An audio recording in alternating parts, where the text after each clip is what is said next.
My good students, I feel welcome again. I'm providing a question on frustum. The question is as provided.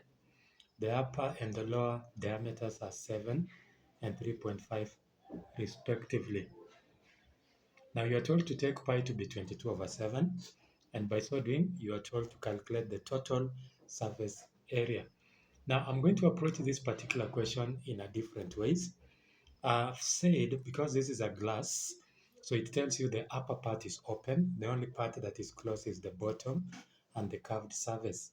And to do that, the surface area is going to be the curved surface plus the bottom circular surface. The bottom is pi r squared, the lower radius, and the curved surface, I'm going to take this formula to be pi, the slant height, into the sum of the radius.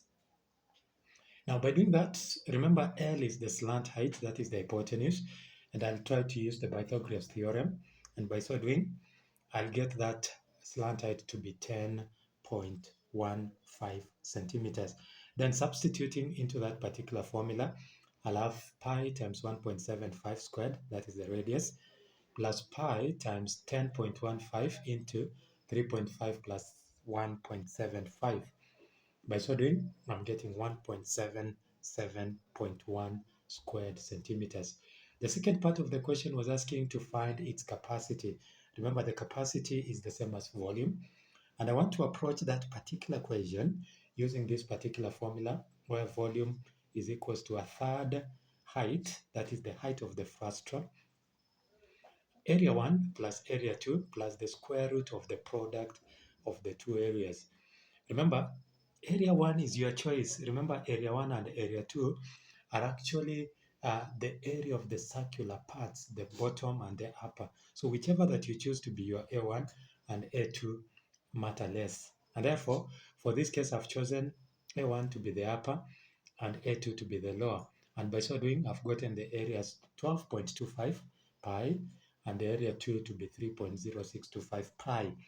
Now, substituting that one into the particular formula that I've given you here, I'll have a third height into 12.25 pi plus 3.0625 pi plus the product of the two area, and then you take the square root. Remember, was actually given there. We got h from this particular case to be 10. That is the perpendicular height to be 10. And therefore, if I was to substitute here, it will be a third times 10 into 12.25 pi plus 3.0625 pi plus the square root of the product of the two areas.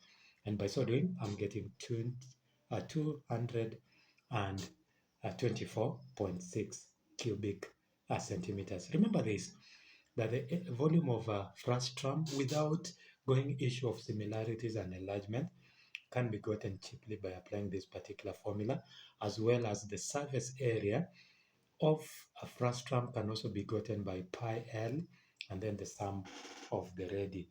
Thank you, and also remember to subscribe to be notified whenever new videos are uploaded. Follow me for more interesting lesson. I appreciate and may God bless you. Thank you.